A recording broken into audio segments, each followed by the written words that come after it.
Hello students, today we are going to start the new poem, The Ball Poem, written by John Berryman. In this poem, it is written by John Berryman, is about losing, smoothing that you love and learning to grow up.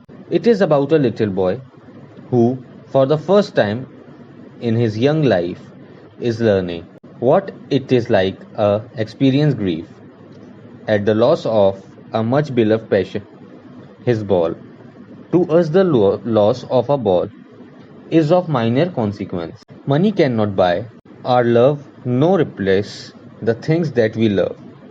In this poem, the boy's ball symbolizes his young days of happy innocence. In this world, people will take balls just as they will take away our innocence and force us to grow up. And once we lose this innocence, we can never get it back. This poem shows how all throughout life you will be forced to do things that you don't want to do, and you will lose or have to give up the things that you love. You have to learn to accept and let go and not cling onto something that you can never have. In this poem, the poet was an American poet of scholar.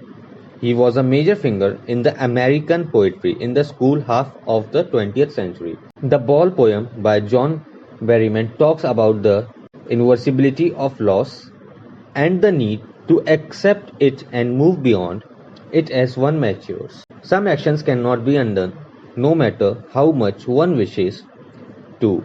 For the boy, the loss of the ball has brought in a realization that a part of his youth has come to an inevitable close. The poetic devices are used in this.